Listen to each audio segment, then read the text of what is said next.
Bismillahirrahmanirrahim. Assalamualaikum warahmatullahi wabarakatuh. 1,397 dos vaksin telah diberikan kepada kanak-kanak berumur 5 hingga 11 tahun pada 28 April 2022 yang membawa kepada jumlah keseluruhan pemberian vaksin dos pertama kepada 20,562 dos iaitu 47.9%. Menteri Kesihatan memaklumkan perkara tersebut semasa sidang media situasi terkini jangkitan COVID-19 di Dewan Al-Afiah Kementerian Kesihatan. Yang berhormat Datuk Seri Dr. Haji Awang Muhammad Isham bin Haji Jaafar juga memaklumkan 372 daripada kanak-kanak dalam kumpulan umur tersebut telah menerima dos kedua vaksin iaitu meliputi 2.2%. Dalam pada itu, liputan bagi penduduk negara ini yang telah menerima 3 dos vaksin adalah pada kadar 65.2%. Sebanyak 119 kes baru telah dilaporkan, iaitu 93 kes hasil ujian ART dan 26 kes adalah hasil dari ujian 769 ujian makmal RT-PCR yang telah dilakukan. Oleh itu, jumlah keseluruhan kes yang dilaporkan di negara Brunei Darussalam setakat ini ialah 141,748 kes. Terdapat satu kes dikategorikan dalam kategori 5 yang memerlukan rawatan di unit rawatan intensif ataupun ICU, manakala satu kes lagi sedang berada di kategori 4, iaitu mereka yang memerlukan bantuan oksigen dan di bawah pemantauan rapi.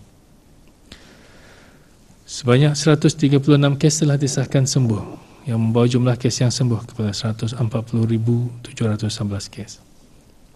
Jumlah kes aktif pula ialah sebanyak 819 kes, iaitu 14 kes sedang dirawat di hospital, manakala 805 kes sedang menjalani pengasingan diri di rumah. Sementara itu, pusat-pusat ujian swab dan pusat vaksinasi akan ditutup selama 2 hari bersempena Hari Raya Aidilfitri. Bersempena dengan Hari Raya Aidilfitri yang akan menjelang tidak lama lagi, Kementerian Kesihatan ingin mengumumkan kepada orang ramai bahawa pusat-pusat ujian swab dan pusat-pusat vaksinasi akan ditutup selama 2 hari, iaitu pada Hari Raya pertama dan Hari Raya kedua. Walau bagaimanapun, orang ramai yang memerlukan perkhidmatan ujian swab masih boleh mendapatkannya di Pusat Kesihatan Berakas dari jam 2 petang hingga 9 malam dan di Pusat Sari Hospital Suri Begawan Kuala Belait pada hari-hari kelepasan awam berkenaan. Manakala talian harapan 145 juga ditutup pada hari-hari berkenaan. Oleh itu, bagi orang ramai yang memerlukan perkhidmatan kecemasan, bolehlah terus menghubungi talian 991.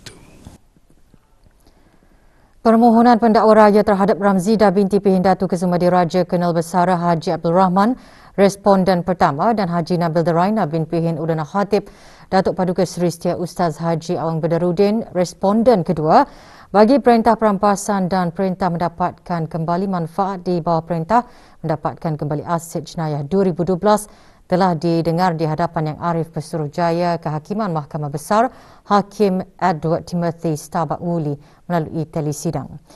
Selepas perbicaraan di Mahkamah Tinggi pada tahun 2019, responden pertama disabitkan atas kesalahan-kesalahan jenayah pecah amanah sebanyak RM15,788,292.24 yang dilakukan selama 14 tahun dan pembersihan wang haram. Sementara itu, responden kedua disabitkan dengan 3 kesalahan pembersihan wang haram berjumlah RM470,000. Pendakwa raya telah memohon wang berjumlah RM436,352.40 dalam 12 akaun bank, 19 buah kenderaan bernilai RM1,568,000 dan 456 barangan mewah termasuk jam tangan, beg tangan, aksesori dan kasut bernilai RM956,255 untuk diisytiharkan sebagai harta tercemar. Mahkamah membenarkan permohonan itu dan memerintahkan supaya harta bernilai RM2,919,155.41 dirampas. Semua amaun yang diperoleh semula akan dibayar ke dalam dana perampasan aset jenayah.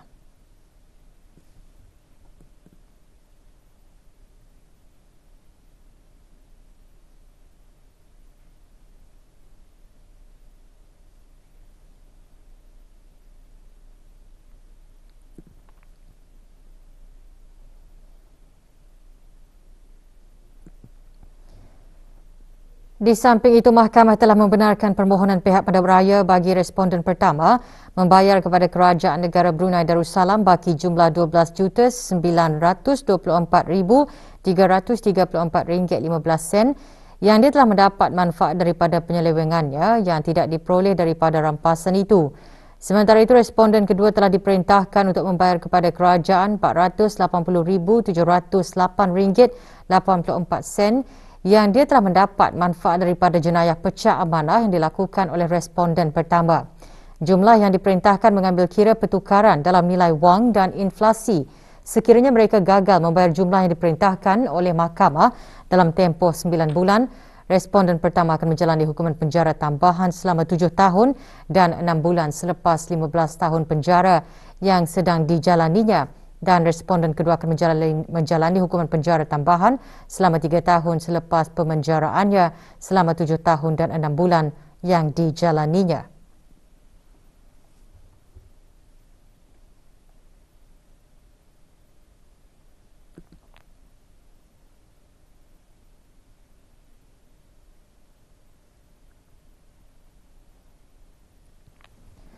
Responden juga diperintahkan untuk membayar kos kedua-dua permohonan rampasan dan mendapatkan kembali manfaat berjumlah RM80,000 kepada pendakwa raya dalam tempoh 3 bulan.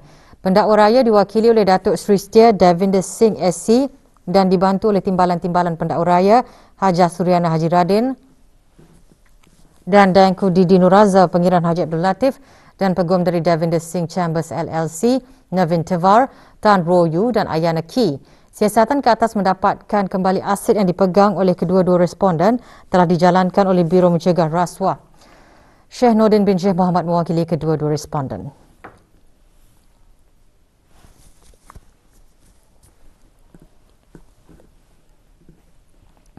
Majlis Tadarus di Masjid, Surau dan Balai Ibadat seluruh negara yang dikendalikan oleh Kementerian Hal Ehwal Agama sempena bulan Ramadan pada tahun ini berakhir malam tadi dengan majlis penutupan Tadarus dan Khatam Al-Quran di Masjid Omar Ali Saifuddin Bandar Seri Begawan.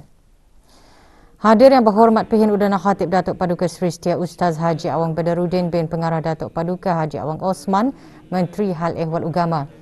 Majlis yang dikendalikan melalui Jabatan Hal Ehwal Masjid dengan kerjasama ahli jawatan kuasa takmir masjid berkenaan dan radio televisyen Brunei turut diisi dengan tadabbur Al-Quran.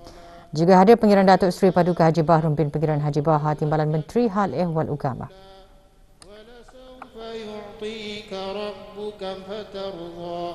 ألم يجدك يتيما فآوى ووجدك ضالا.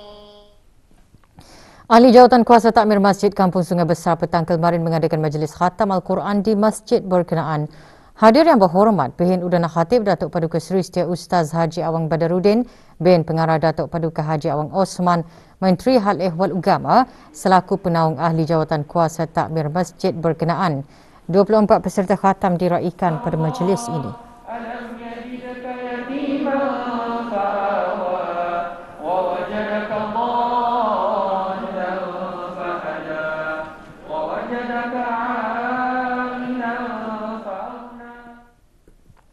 Majlis Khatam Al-Quran juga diadakan oleh ahli jawatan kuasa takmir Masjid Kampung Kilanas.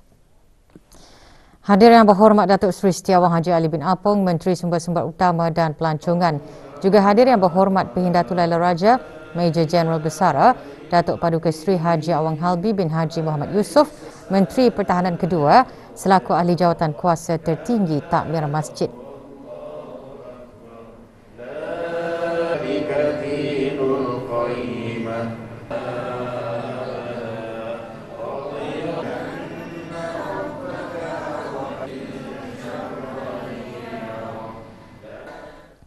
Sementara itu, Kementerian Pertahanan dan Angkatan Bersenjata Diraja Brunei ABDB mengadakan majlis khatam Al-Quran secara serentak di kesemua surau ABDB di keempat-empat daerah dengan tumpuan utama di Surau Ad-Difaq Bolkiah Garrison.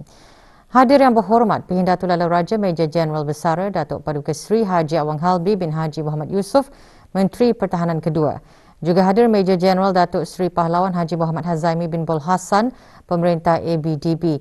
Majlis antaranya dihasrat dapat menyemai semangat mencintai Al-Quran dalam kalangan warga Kementerian Pertahanan dan ABDB.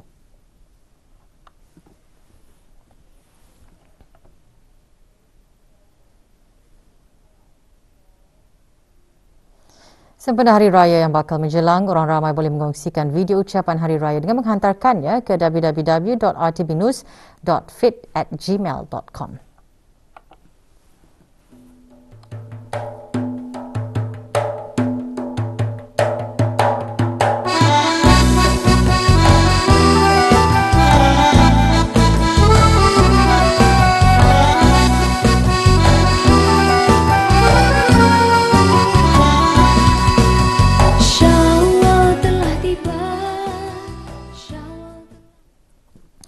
Sebanyak RM28,300 diserahkan kepada 5 buah keluarga. Pada majlis penyerahan sumbangan Yayasan Sultan Haji Hassan Al-Bolkiah, majlis berlangsung di Ibu Pejabat Yayasan Sultan Haji Hassan Al-Bolkiah, Jalan Perdana Menteri. Penyerahan disempurnakan oleh Yang Berhormat Major Jeneral Besara Datuk Paduka Seri Haji Awang Haji Aminuddin Ehsan bin Pehin Orang Kaya Saiful Muluk, Datuk Seri Paduka Haji Abidin Menteri Kebudayaan Belia dan Sukan selaku ahli lembaga pengarah yayasan dan pengerusi jawatan kuasa meneliti bantuan-bantuan yayasan. Penerima sumbangan merupakan keluarga yang terlibat dalam kejadian kebakaran rumah dan rumah roboh di seluruh negara baru-baru ini.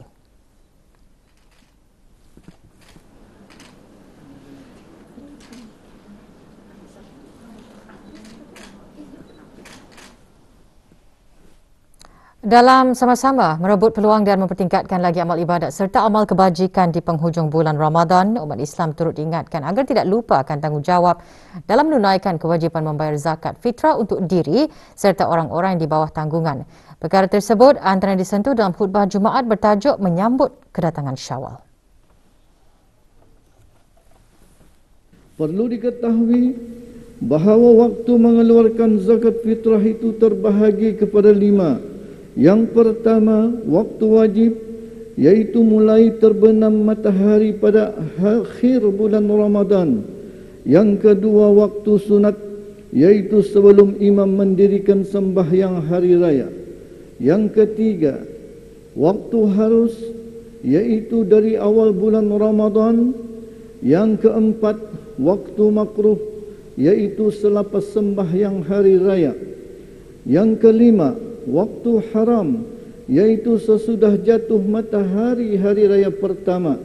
Bahkan perbuatan ini adalah satu dosa dan wajib dibayar juga sebagai qada kerana dikeluarkan di luar waktunya. Sesungguhnya kewajipan membayar zakat fitrah itu sebenarnya mengandungi rahsia dan hikmahnya yang tersendiri. Anak-anak yatim dan golongan yang memerlukan sering menjadi pengisian dalam program-program kongsi rezeki semasa bulan Ramadan dan sambutan Hari Raya Aidilfitri. Petang kemarin, 138 orang anak yatim dari 73 keluarga terdiri daripada bekas anggota Angkatan Bersenjata di Raja Brunei ABDB menerima sumbangan derma dalam majlis sentuhan kasih Ramadan di Surau Al-Barakah, Pangkalan Tentera Udara Rimba. Sumbangan disampaikan oleh Major Jeneral Datuk Seri Pahlawan Haji Muhammad Hazami bin Bol Hassan, Pemerintah ABDB dan isteri. Sumbangan adalah hasil kutipan dari tabung kebajikan ABDB, Badan Kebajikan Isteri-Isteri ABDB Bakti, Koperasi ABDB, Kowira dan para penderma perseorangan.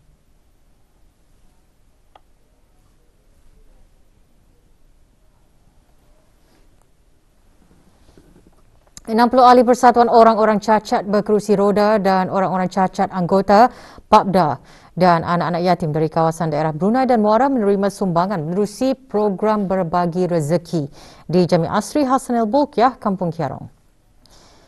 Penyampaian disempurnakan oleh Tuan Jalal Hussein, Councillor and Head of Chancery Suruhanjaya Tinggi Republik Rakyat Bangladesh di negara Brunei Darussalam bersama para peserta program. Aktiviti Brunei Bangladesh Charity ini dianjurkan oleh Hassan Ujaya Sendirian Berhad.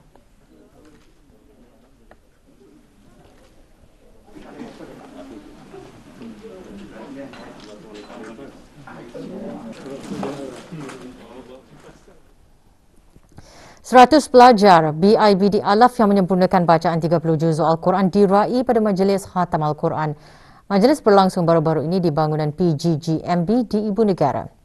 Hadir Datuk Seri Siti Dr. Haji Mazanan bin Haji Yusof, Penolong Mufti Buhut selaku pengerusi Badan Penasihat Syariah BIBD. Majlis diselajurkan dengan penyerahan sumbangan hamper kepada peserta khatam.